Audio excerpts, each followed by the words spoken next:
class, we studied the sixth mantra, the term tadvanam. Tadvanam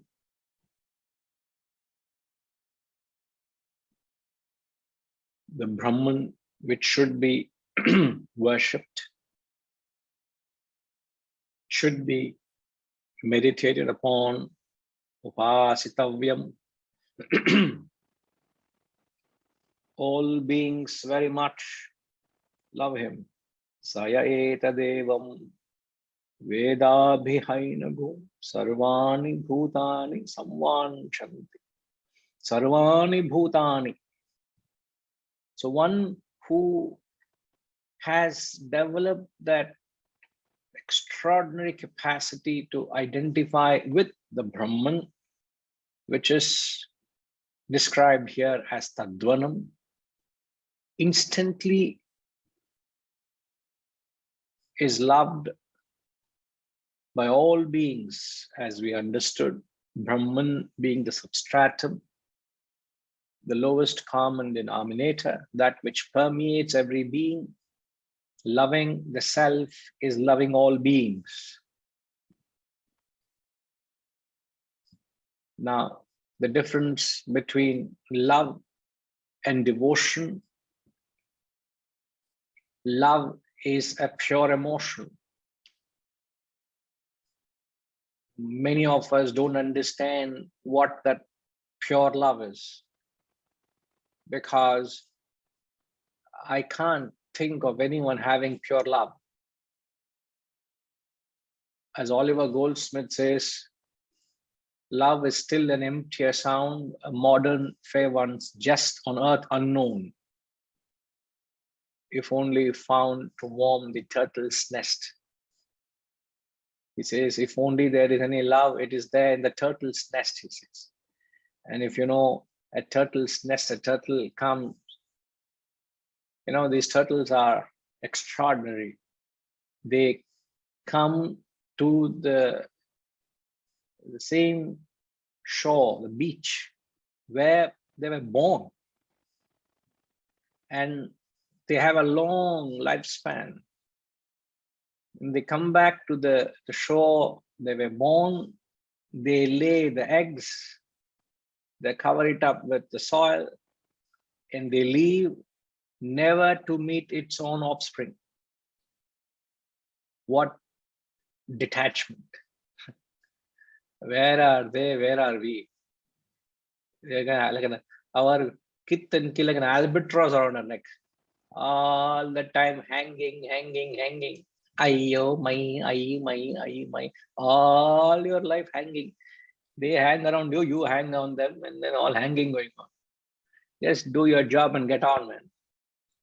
He says, if at all love is there, it's there in the turtle's nest, he says, which is no love. In fact, a mother turtle never ever gets that opportunity to see its own little ones. And they go through an extraordinary effort just to pull their hefty bodies off the waters right into the beaches, dig that pit with their flaps, lay the eggs, cover it up with soil. It's an extraordinary feat. It's amazing what they go through. So what is being said is there's no love on earth. So that emotion, love, is not there because what we understand is transactional love. What we understand is a give and take relationship. Even you will love me because I'm giving something to you. Tomorrow I stop giving to you anything, I don't know how many of you will be there to love me.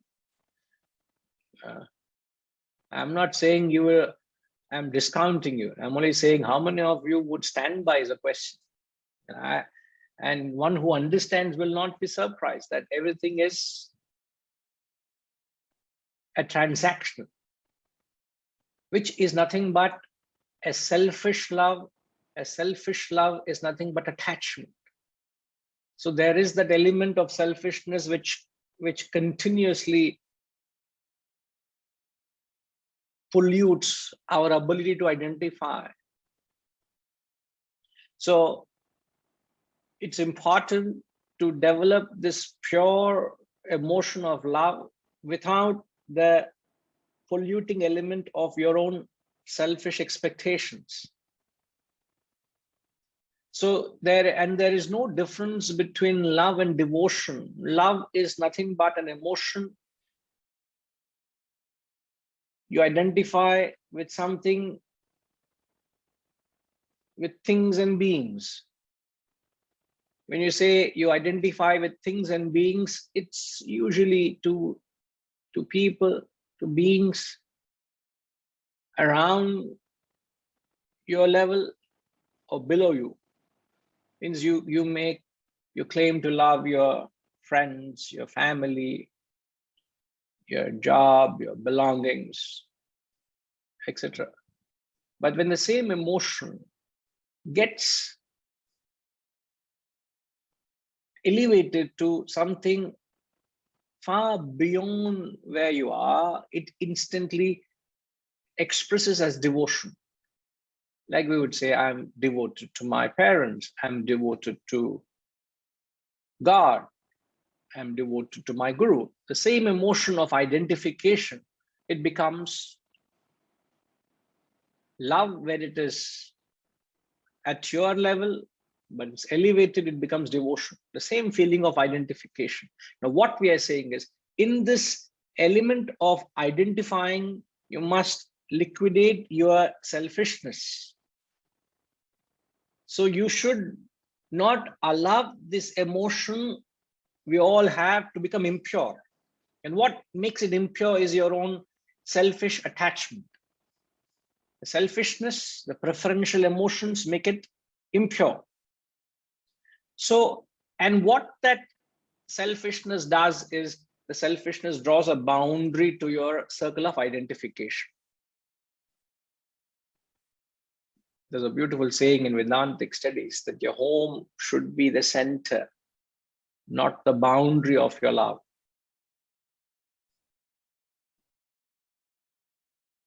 Hariji, repeat what I said.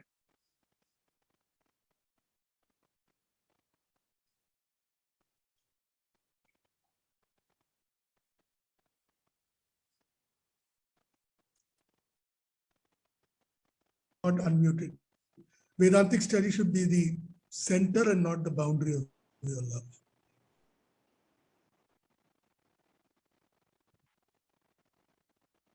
Oh, in fact, I have lost you all for a few seconds. You all are still, you all are frozen. Can you all hear me? Okay.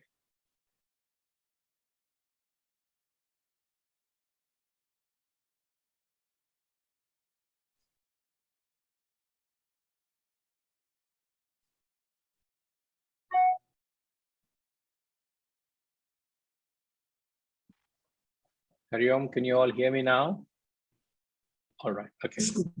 Yes. No, there was, the screen kept freezing intermittently for me. So could you repeat what you said, Harishi? Said you should be the center and not the boundary of your Identification. Love. So when you draw a boundary, what happens?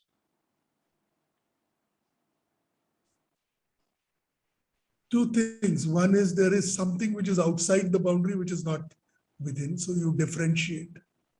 And you also draw a limit.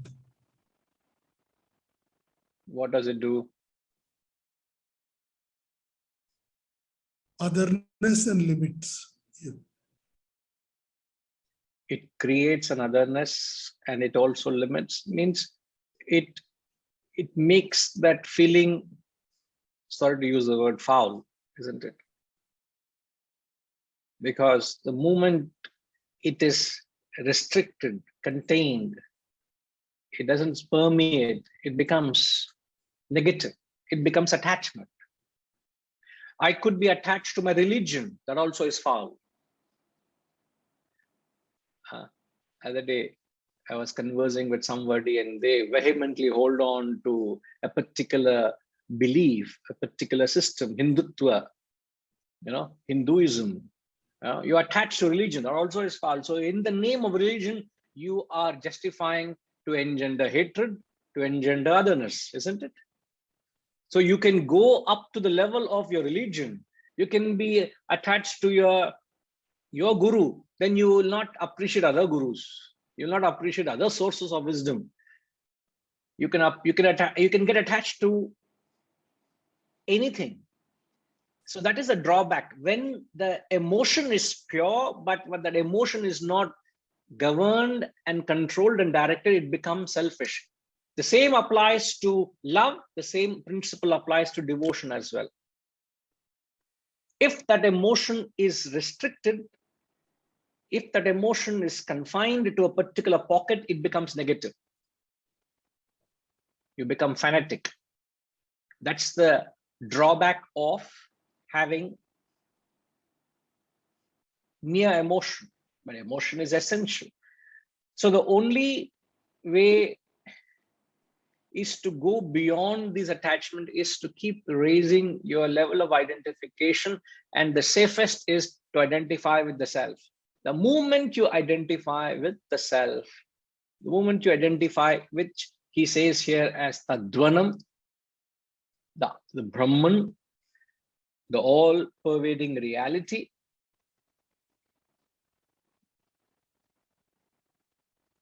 there is no boundary, there is no differences. Instantly, the entire world loves you. Till then, there is going to be a compartment. Till then, there is a division. Till then, there is otherness.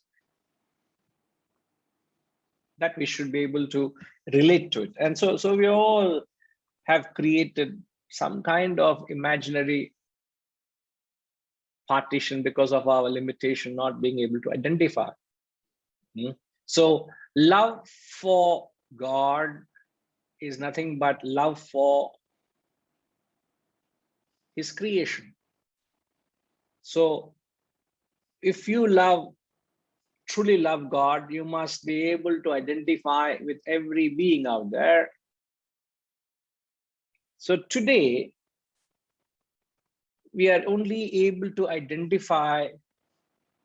What are we able to identify with? What we are only able to identify with certain qualities, certain gunas. So a true love is to go beyond the qualities and identify with the self.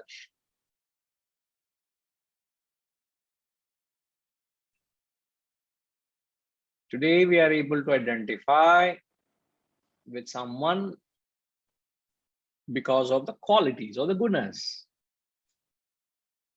But the true love is to identify with the self, which is beyond the qualities or the gunas. That's true love. And it is extremely difficult to do that. Now, why is it extremely difficult to do that?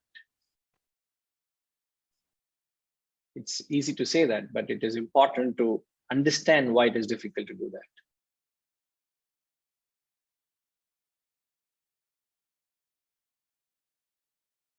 To begin with, Amitama, you follow what I'm asking?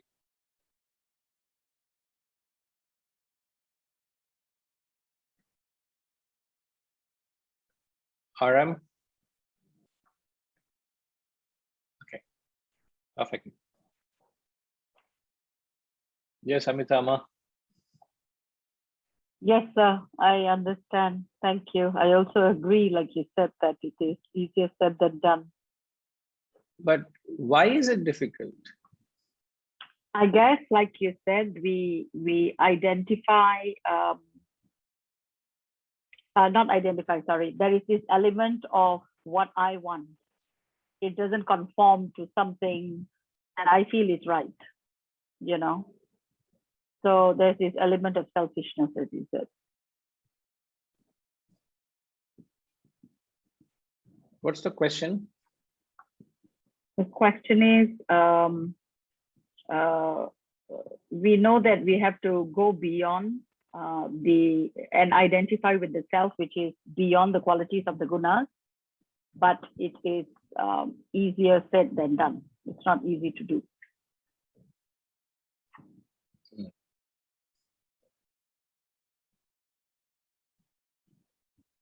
So where does love spring from? Love, get back to the theorem. Love springs from identification, and identification is defined by LCD. Just write these 3 points. Love equals identification, identification equals LCD. So the moment the LCD is established, there is identification, there is love. All these 3 are actually synonymous, but we are only trying to make it simpler. Now, when you, let's say, Amitama, let's say the LCD is the family, not your immediate family, let's say your extended family. Where the LCD is the extended family, what would be the outcome of that? With reference to the question, there will be pure love and identification to every member within that broad umbrella of what we call as the extended family, which could be 20, 30, 40 people, not your immediate family of 6, 7 people. I'm talking of the larger family of 40, 50 people. All right. Now, if we take that as the LCD, which you have an identification towards them and there is pure love, what would happen? You don't see the qualities, you don't see the good and the bad, you're not involved in their character, you're not involved in their personalities, as long as they fall into this umbrella of the extended family, you have undivided love and identification and concern for them. There is no iota of hatred or dislike or animosity to them because LCD is the extended family. You're established in that. Love equals identification equals LCD. But if you take as an acid test and check, is my LCD towards the extended family, taking account into your siblings and their spouses and your nephews and nieces and their children, so grandchildren, and moving further on the umbrella, what is your LCD? Is there that pure love? Which the mantra is saying, if you have the LCD towards Tadvanam, all beings love you and you love them. But we are not at Tadvanam. Are we at Tadvanam? No. Therefore, I'm saying a real test is, let's say, the extended family. What's your comment to that? Yeah, I think in theory we understand this, but we get rather conditional when it comes to that boundary. So, like you said, if it is the extended family, this love, this identification, and this love is probably an emotion that we are unconditionally sharing with everyone in that extended family. But the acid test would be if this boundary becomes bigger to people, strangers, to people we don't know, to the community, to society. Yeah, am I in line with what you are looking at? Yes. But being realistic, are we able to pass the test of LCD of the extended family is the question. Yeah. Do we pass or fail? Well, I'll answer for myself. Yeah, just being realistic, not being personal here. Yeah, I think so. It's a moving needle all the time. Also, even within the extended family, people who are close to you, we know in concept and in theory that it has to be unconditional, and but we are still very stuck with our expectations and Okay, let me, knowing the dynamics of the family, I will say, let me rephrase the question, bring it to the immediate family. Yeah. How is the LCD there? So it is, that's why I need to keep Static of still fluctuating. highly dynamic, sir. Highly. That's why this Vedanta study is so important, to keep that center, to keep that, to have that compass. Yeah. Very true. Very, very true. So we how do we actually see that oneness when the qualities of the other doesn't satisfy your qualities? When there's no agreement to a certain idea, or or if there is a disagreement, or if there is a difference of opinion, what happens to your feeling? What happens to that love? So the moment you falter, that means you're failed. That moment of falter, as we said last week, the strength of a chain is its weakest link. So that's your point. So to be able to keep truly raising, love equals identification equals LCD. Remember, so is my LCD my organization? There could be people from different part of the region. There could be people from different departments. There could be people from different value systems, but we all have to come together to ensure this organization moves forward. And in order for me to cooperate and build a team spirit, I must first and foremost see a oneness in them. And the ability of seeing oneness is you will not stand up and point the apparent differences. Not that you'll become blindfolded. Don't get me wrong. When you see the oneness, it doesn't mean you become blindfolded to the differences, but you don't create an issue out of the apparent differences. You actually celebrate the differences.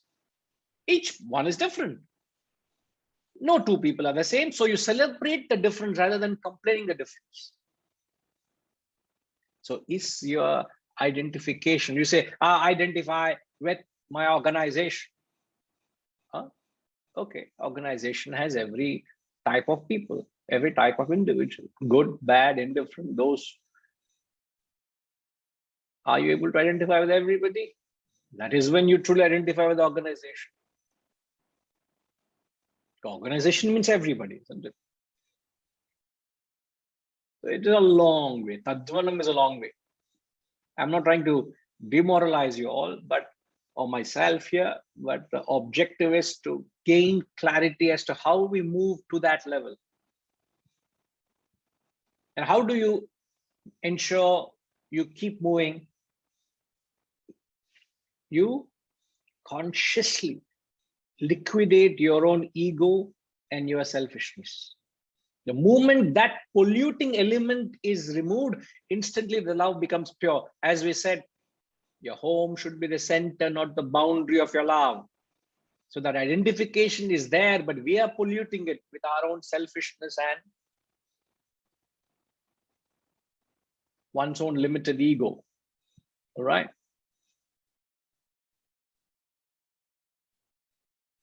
Keshav Reddy garu, Chappan sir.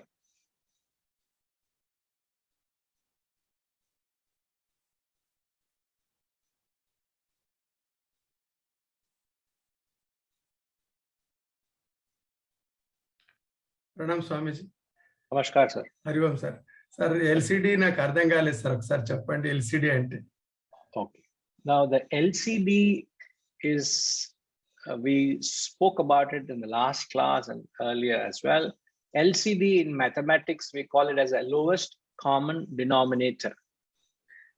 What is the common factor? The lowest common factor, when you identify across a particular spectrum, what is the common factor that you can connect with? So with your extended family, it becomes, in many families, invariably your surname seems to appear everywhere, isn't it? So the moment you identify with the surname, everybody who falls under that surname, same bracket, we all, one way or other, we are connected, isn't it? In that sense. Okay, sir? Thank you, sir. Thank you. Right. Thank you. So, and then remember, we said that the sadhana would start by trying to identify with people those you currently have inability to identify.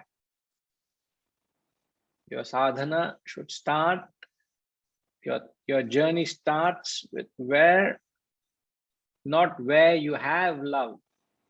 Your journey and tapas and sadhana starts where you are not able to identify. So there is no reason justifiable and acceptable for you to develop an otherness or hatred. Are we right, Harishji? Don't give me reasons why you are not able to develop an identification or it creates a sense of otherness. Non-acceptable. If there is enough arguments from you not being able to identify, you've got to challenge it. So that's your point of growth.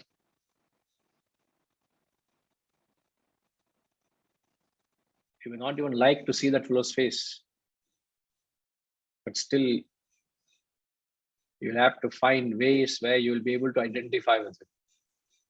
That person could be your partner at work, a partner at home also. Doesn't matter. Wherever it is.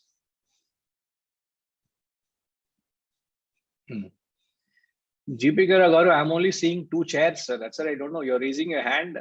I don't know. Are you there? I am there. My screen, I am not able to see the screen, but I could hear you. Oh, okay. Namaskar ji. Namaskar.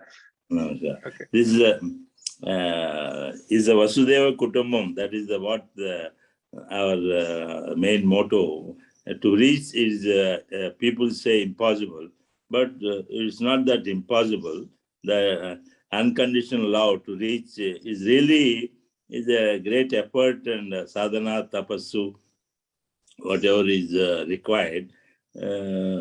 People, when you look at the Kshirasagara Madanam, to get the Amrut, Devatas also, they are not discarded the Rakshasas. They are taken the help in such a way that the result, whatever it comes, that is final, they leave it to the God. They are not who is going to share and what is all this, that is, but bringing the result, we have to go along with everyone. That is ultimate.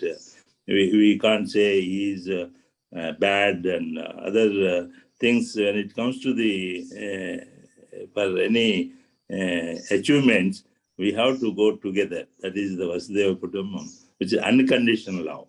Love is always, we have a condition. That is the LCD, or we call limited family, or known people, even unknown people. That is called samasta sukhino bhavantu. The type of things which is very, very to reach the God, to understand the God. These conditions only is making that impure, which we can't see the God, or we can't understand the reality. Always we have tamogun or rajasic. Unless you become unconditional love, that sattvic nature will not come. You made a fabulous point. I don't know how many of them understood you. As I said, you must attune to GBKG to understand where he's coming from, and to a certain extent, I'm able to follow. See, he said he gave a reference to the Kshira Sagara, where they wanted to churn the Milky Ocean to draw that nectar, that honey, which would give them immortality. But that process was done along with the Rakshasas. So you have to take even the demons and Rakshasas, the most tamasic fellows, even the most rajasic people, everybody along with you in order to get that ultimate goal. You may not have everybody who thinks along with you, but you got to take along everybody, including Rakshasas. So there are enough Rakshasas around us, isn't it? How many of you agree? No, people are very diplomatically not raising their hands. UK thought a moment and then she raised hand. Huh? What UK? Namaskar. Namaskar, sir. Very good. Sir, what are you using? Are you on a laptop or a phone? What are you using? No, iPad I'm using because Ah. I don't know why the screen. No. I think you have switched on the reverse camera. That's the reason we Oh. are seeing behind the thing. So maybe you Oh. get to the camera. Now Yeah. you get it. Yes, now we see you. That's all. Yes. But Yeah. I can't see you all. That's why I tried that reverse anything can be done. But I Now? can't see. You are able Now? to see me? Yeah, Yes, even yes. now. I am not able to see you anyone. That is maybe turn on center. There is I don't. Yeah, now I could see. Thank you so Okay. much. Wonderful. Thank you. It's a great So, yeah. pleasure. I was Right. just hearing. How can we not have love for you, sir? That is the subject matter we are talking is love and identification. So your problem of not being able to see is bothering us, bothering me. Our all Bhajagovindam, our Bhagavad Gita, our Upanishad, everything is ultimately to bring that stage that is unconditional love. That is not Absolutely. a simple thing, but it is it is a impossible people think, but it is possible through sadhana. That is. We will make it happen, sir. We will strive to make it happen. Thank you. Right, sir. So nice. Hari Om, sorry. Yes, Haresh. Guruji, you'd asked Ushama something. Yeah, sorry. Yeah, Ushama. Yes. Rakshasa sonna, immediately you raise your hand.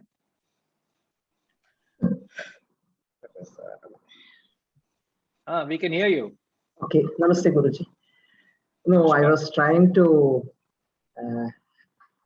get the earlier idea of love everybody and all in my mind. And suddenly you, as a contrast, you said about Rakshasas and all. So it was difficult for me to switch over to it. And then, so it took me a moment to raise my hand. So are there plenty of Rakshasas in the list? No, not many. Not many. No. No. I'm just kidding. No. Yes. Yeah. As I said, we all will have an opportunity to test this capacity to forgive. Yes. What you're forgiving, it's not their nature. Is your expectations Correct. of what you are from them. I can expect snow in Hyderabad. That will never happen. It will never ever happen. Yes. But then am I to forgive what? My expectation is out or has no bounds. So we need to rationalize and deal with people. If we are able to align one's expectations and selfishness and go about gracefully receiving and accepting whatever people are, instantly there is no qualms. You have no concern to hate or even love them. They are what they are. You're able to see a certain, you're able to accept them. Yes. Yes. Isn't but it's a very Herculean task, Guruji. From what you are to switch over to this, it takes a lot of sadhana and effort. Yes, sadhana is only to address your own selfishness and your own expectations, not to change the world. Correct. You can attempt if you can, but where you can't, you got to turn inward. Turn inward and change yourself. Yes, Guruji.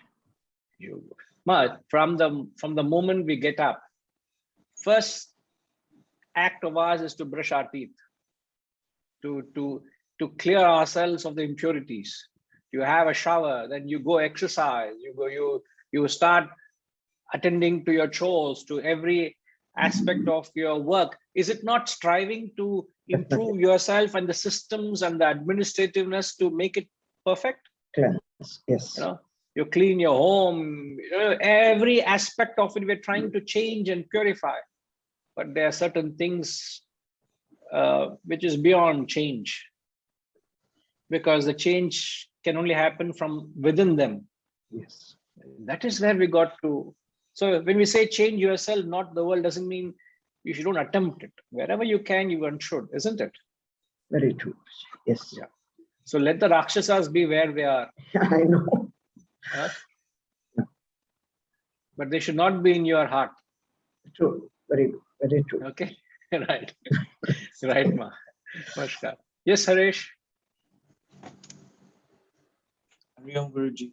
Hari Om, Harish. Guruji, when we are surrounded in our daily life with demons and rakshasas, people of different qualities and gunas, isn't it only natural that we invariably withdraw from their space or have no desire to be around them? Of course, to release that emotional burden of hatred and selfishness is one point, which is work in progress. But through a natural state, we will not naturally even want to associate, or we will somewhere along the way we will want to withdraw from the space when that's available. We won't even want to be in that space. So we don't want to be in that space, and we don't have any hatred or any bad feeling. Is it okay to withdraw from the space and not associate with them? I mean, does that make it selfish in that context? Or are we escaping something?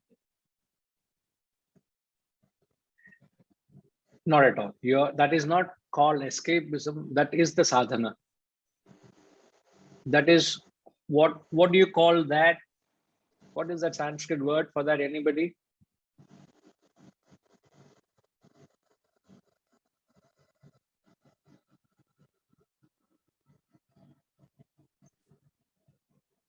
Jayama, you're right. You are disassociating with dussang. Your dussang is the wrong company or the bad environment or the negative stimuli. You're disassociating with factors which derail you because you're not strong enough. Let's accept it. I'm not strong enough. So I withdraw into a conducive environment so that I am strong enough, isn't it? You don't want to invite unhealthy stimuli. So therefore you seek withdrawal. Is not escapism, is only to create a mental climate so that you are able to think with clarity and perform positive actions. Because there are people out there who bring the worst out of you, and there are people out there who bring the best out of you. Why do I want to be in an environment who bring the worst out of me? Because I'm not there to go beyond their qualities and see the self in them. Since I'm not there at that level, I am seeking a protective environment because I'm weak. I'm not spiritually established in the truth. None of us are. So we all seek a conducive environment. Sir, when you come, even yesterday when people came to the center, they were saying, oh, we feel a nice sense of a nice fragrance. Thanks to all the lovely flowers Rajima keeps giving. So there's a nice aroma. And let's say you light an incense stick, it creates a nice fragrance, a nice association of thought. Let's say for last 3 weeks, your trash from your kitchen and the house is not being discarded, and you pile that garbage in the hall, the living room, in your office. What would it do? It'll create a very, very unbearable foul smell. Why don't you see Tadvanam in that? That also is Brahman, no? Trash also is Brahman. Can we say, why don't you see Brahman in it? It's a very impractical, it is not what is being recommended. No doubt that truth is everywhere, but still you will only try to create a conducive environment so that you have a mental association. So it is not wrong to seek that. But when you do get situations where things are not exactly as you want, you will accept it. Because there is nothing called as a perfect world out there, isn't it? Correct. So therefore so all this withdrawal is only to prepare you, to strengthen you so that you can go out into the world. So a simple example could be you are admitted into ICU. What is ICU?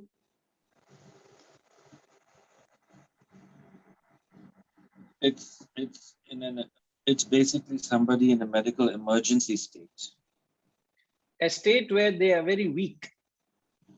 They are not able to take care of themselves. So there's an extremely protective environment where you're given the necessary attention so that you're back on your feet. Now, once you're back on your feet, you're exposed to the external world with all the dust and the germs and the pollutants and everything that's constantly bombarding your system. But since you're well vaccinated, well protected, strong enough, your body has the strength and the immunity to stand all that onslaught, isn't it? Yes. Other day in the news I read of all the most polluted cities. Sadly, some of the Indian cities are one of the most polluted cities in the world. And they are saying those who expose themselves to these impurities, their lifespan is as short by 10 years. Your lifespan can be short by 10 years if you are exposed yourself to all these impurities. So you don't want to invite negativity into your life because that is dussam and that's not escapism. But once you're strong, it doesn't matter. Okay, Rish. Does that directly clarify what you're asking? Yes, and Guruji, so once we are strong to manage it, does that mean that if we are around the demons and Rakshasas, we will have no desire, we will have no feeling or compulsion withdraw from that space? We'll be fine within that environment also. Is that what it means once we get strong? That being in that environment will no longer impact us in any way.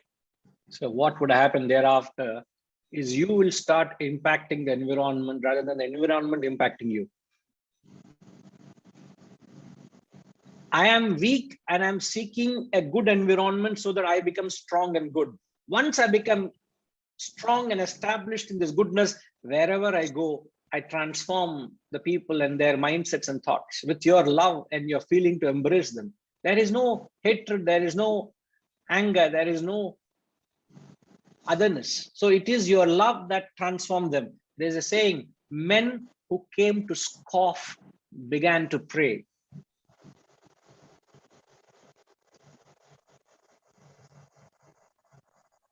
What do you understand by that? Arpitji, what do you understand by that statement? Men who came to scoff began to pray. Hariyam Guruji. Hariyam, sir. So they came with an initial motive to scoff or rain negative thoughts, anger on the subject, whatever it might be. And instead, I don't know why, I'm not familiar with the quote or the context, they ended up changing and instead looked for higher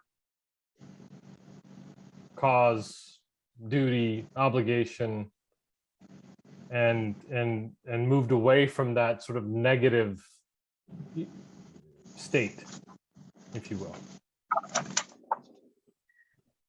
So they came with a negative intent, but the entire aura of that situation or the person or the environment transformed their thought, that their negativity changed them from trying to disrupt the whole proceedings. They started worshipping and they became a part of it.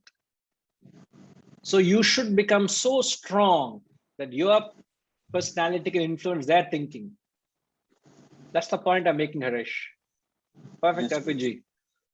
So why are we thinking in terms of their negativity influencing you? Why can't you think of your positivity influencing them and changing their actions? Is that not a possibility? Yes, it is. So be strong, get established in truth to that extent that you become, your personality influences others.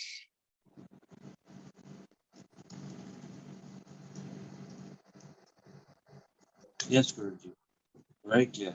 Thank you. Yes, Harish. Perfect. Yeah, GB Giragaru.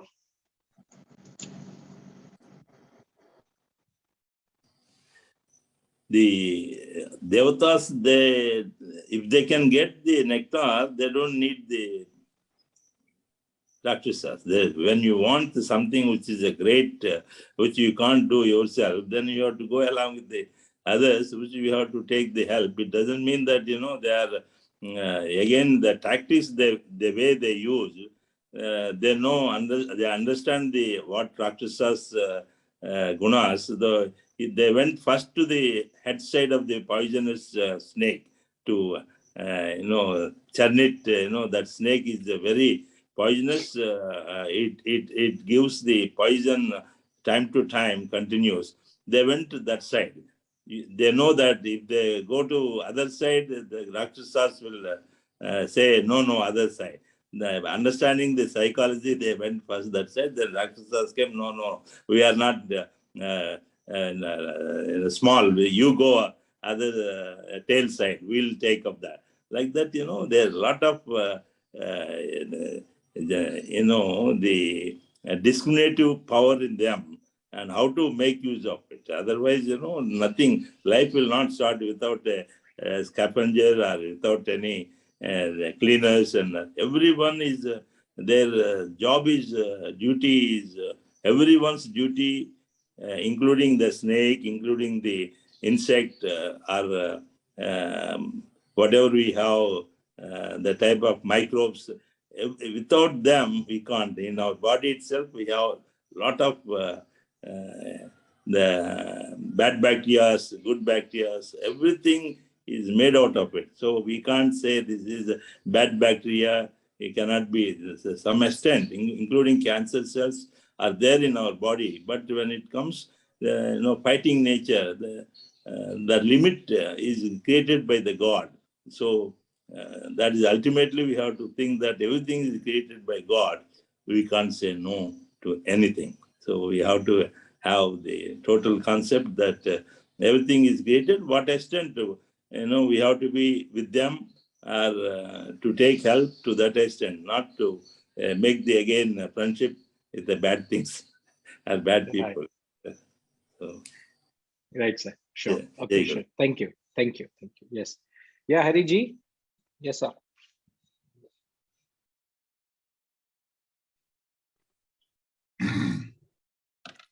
Guruji, I believe the Rakshasas to me may be an angel to somebody else. So if I'm calling somebody, if I'm considering somebody as Rakshasas, it is not their weakness, it is my weakness. I divorced my wife, somebody else is ready to marry her. Please don't, sir. No, I'm just giving you that as an example. No, don't. No, I'm trying to give you an example. No, just because she has gone for a holiday doesn't mean you will do that. Huh? What? Don't. We are not teaching any of that in Vedantic class, please. Huh? So the moment I see somebody as Rakshasas, then I must realize it is my weakness. There is some element of Rakshasa spirit in me. That is why I am seeing somebody else as Rakshasas. So the solution to that is to get into me, not into somebody else.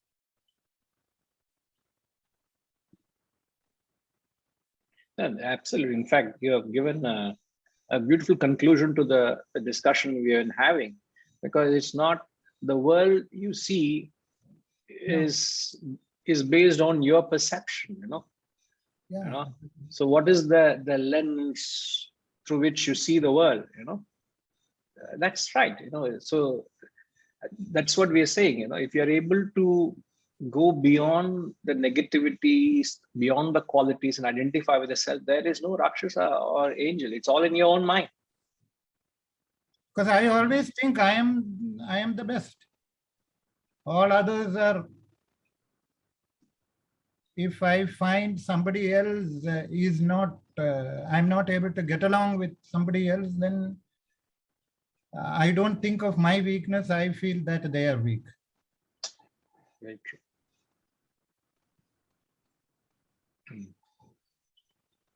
Very valid point, sir. It's all in our own minds, isn't it?